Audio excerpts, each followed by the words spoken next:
Shalom Bapak Ibu dan Saudaraku yang dikasihi Tuhan Yesus Kristus. Bagaimana kabar Bapak Ibu dan Saudara semua, diberkati Tuhan, amin.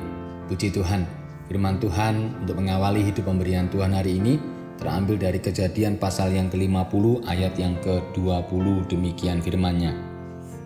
Memang kamu telah mereka-rekakan yang jahat terhadap aku, tetapi Allah mereka-rekakannya untuk kebaikan dengan maksud melakukan seperti yang terjadi sekarang ini, yakni memelihara hidup suatu bangsa yang besar. Saudaraku dikasihi Tuhan Yesus Kristus, memaafkan orang yang telah menyakiti dan membuat hidup kita sengsara tentulah tidak mudah untuk kita lakukan. Ketika ada kesempatan untuk membalas, kecenderungan kita adalah memanfaatkan kesempatan itu untuk membalas. Paling tidak dengan balasan yang setimpal. Secara manusiawi mestinya Yusuf juga bisa melakukan itu. Dia punya kesempatan dan kekuasaan untuk melakukannya. Apalagi peristiwa yang dialaminya menjadi cukup alasan bagi Yusuf untuk tidak memaafkan kakak-kakaknya.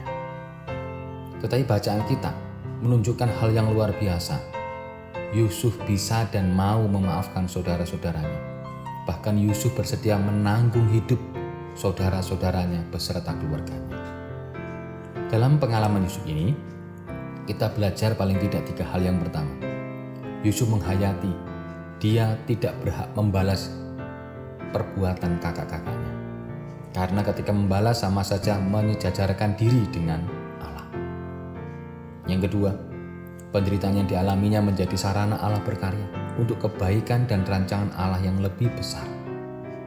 Dan yang ketiga, keluarganya lebih penting dan berharga ketimbang rasa sakit hatinya.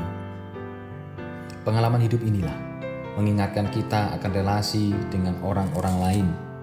Barangkali kita pernah dan sedang memiliki persoalan dengan keluarga, tetangga, rekan kerja, atau orang lain yang sampai saat ini sulit untuk didamaikan dan bahkan sampai membuat hidup kita menderita. Maka bacaan kita pada hari ini menjadi inspirasi untuk membangun kembali relasi dengan orang lain, siapapun mereka dan bagaimanapun status relasi kita. Mari, saudaraku, kita belajar berbesar hati, karena dengan berbesar hati, maka pasti ada jalan untuk kita semua.